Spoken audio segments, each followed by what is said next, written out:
Hello YouTube, and welcome back to another book review from me, your host, Logan Albright. I'm excited to talk to you about the book that I'm reviewing this week, but before I do that, I just want to give a big thank you to all my subscribers.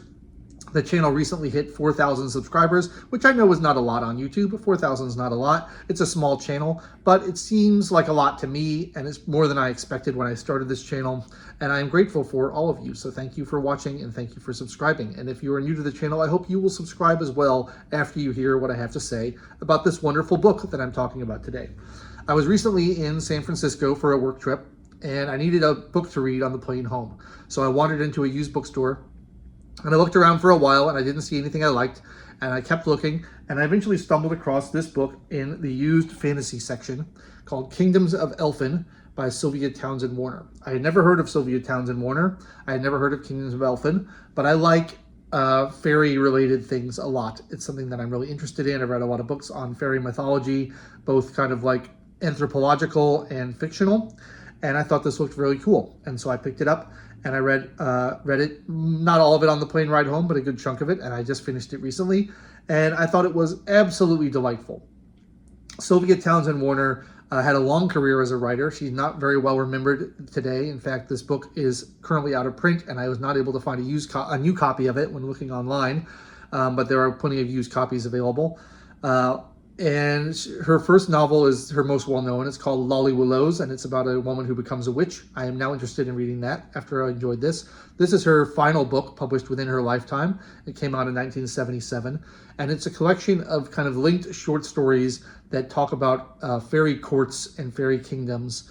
Most of these stories were originally published in the New Yorker. They've been collected here as an anthology, and I really love her style, and I really love the way that she handles the subject matter. Because a lot of fairy stories these days especially can be very sentimental. They can be a little bit simplistic or childish, and she doesn't handle them in that way at all. I'm sort of reminded of the way that Tolkien handles elves, but it's not quite the same. Her fairies are very true to the kind of folkloric tradition, and they have a very folkloric feel about these stories. They are capricious. They are sometimes malevolent. They are sometimes cruel. They are largely indifferent to the sufferings of mankind. They're curious, they're interested in us, but they quickly grow bored of us. And when they grow bored of us, you don't want to be around because they will abandon you or they will actively harm you. And they're a different species, with different values, different morals. And Sylvia Townsend Warner uses a lot of archaic vocabulary and a lot of whimsical vocabulary to kind of conjure this up, but it's done without sentiment. It's done without, a lot of maudlin kind of expressions of love or grief or anything like that. It's done in a very matter-of-fact style, and I really appreciate that because it adds to the folkloric quality. It adds to the verisimilitude of the narratives, and I just think they're delightful. The stories are whimsical, but they're not sentimental. She's very learned, very knowledgeable, very erudite in her writing. There's a bunch of notes in the back of the book that explain a lot of the foreign phrases she uses or archaic terms she uses, which is helpful to me. This edition is by Handheld Press, which is evidently a very short-lived publisher out of Britain. This is number 5 in their Handheld Classics series. I looked them up. They no longer exist.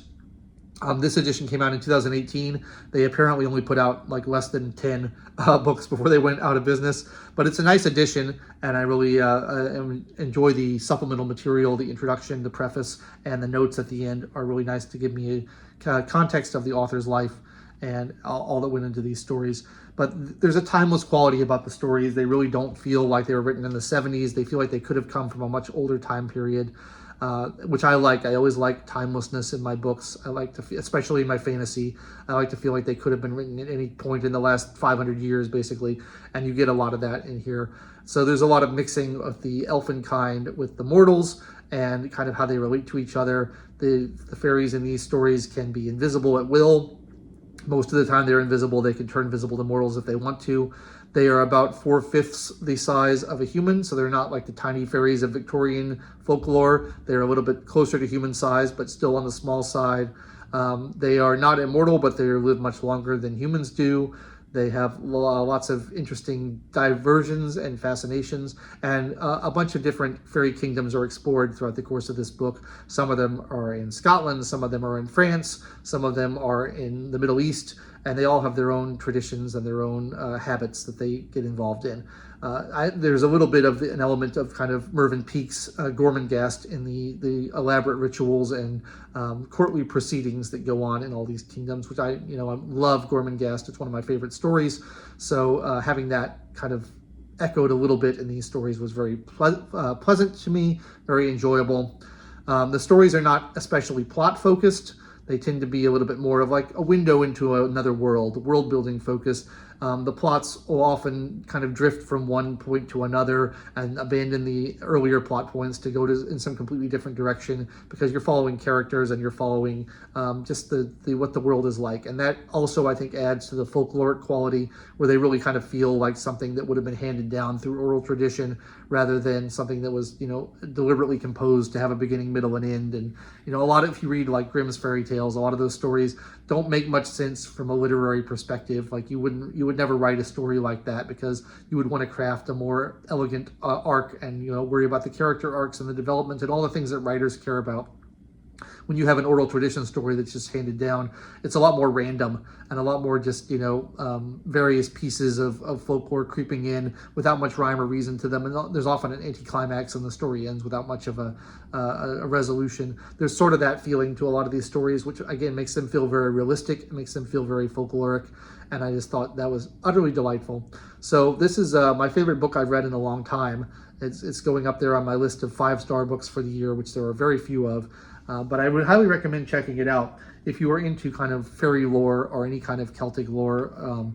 It's really great. I'm interested in checking out more of Sylvia Townsend Warner's books. They're not that easily available. I think Lolly Willows is pretty available, but she wrote like a dozen novels, and most of them are out of print. But I will be checking out more. But it gives me great pleasure to be able to talk about a book that I really thoroughly enjoyed. It doesn't happen that often these days.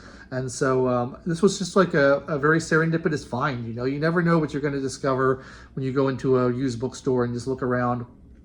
I am always sort of surprised when I stumble upon something that I've never heard of that turns out to be great, because I've read so many books at this point that I feel like, if I haven't heard of it, it's probably not very good. But this is something I had never heard of and was completely great. So I'm very pleased to report about that. Kingdoms of Elfin by Sylvia Townsend Warner from 1977. Excellent, excellent work of fiction. It's going to go onto my list of favorite books, I think, and I can't recommend it highly enough. So that's my review of that. If you enjoyed this review, please like the video, subscribe to the channel, click the bell for notifications, and leave me comments down below letting me know what you think of the writing of Sylvia Townsend Warner. If you've read anything by her, if you want to read anything by her, if you have any recommendations for similar stories, I'd love to hear them. It always makes me happy to kind of be able to talk about an artist or an author who I feel has been a little bit forgotten. You want to preserve the reputations of these people who deserve them and who have been, kind of slighted by the modern culture. So the fact that I'm able to evangelize a little bit for someone who is slightly going out of favor brings me great happiness. So anyway, that's all I have to say about that book, but I hope you will read it and I hope you will enjoy it as much as I did. I've been your host, Logan Albright. Thanks so much for watching, and thanks for subscribing, all 4,000 of you. I will catch you next time.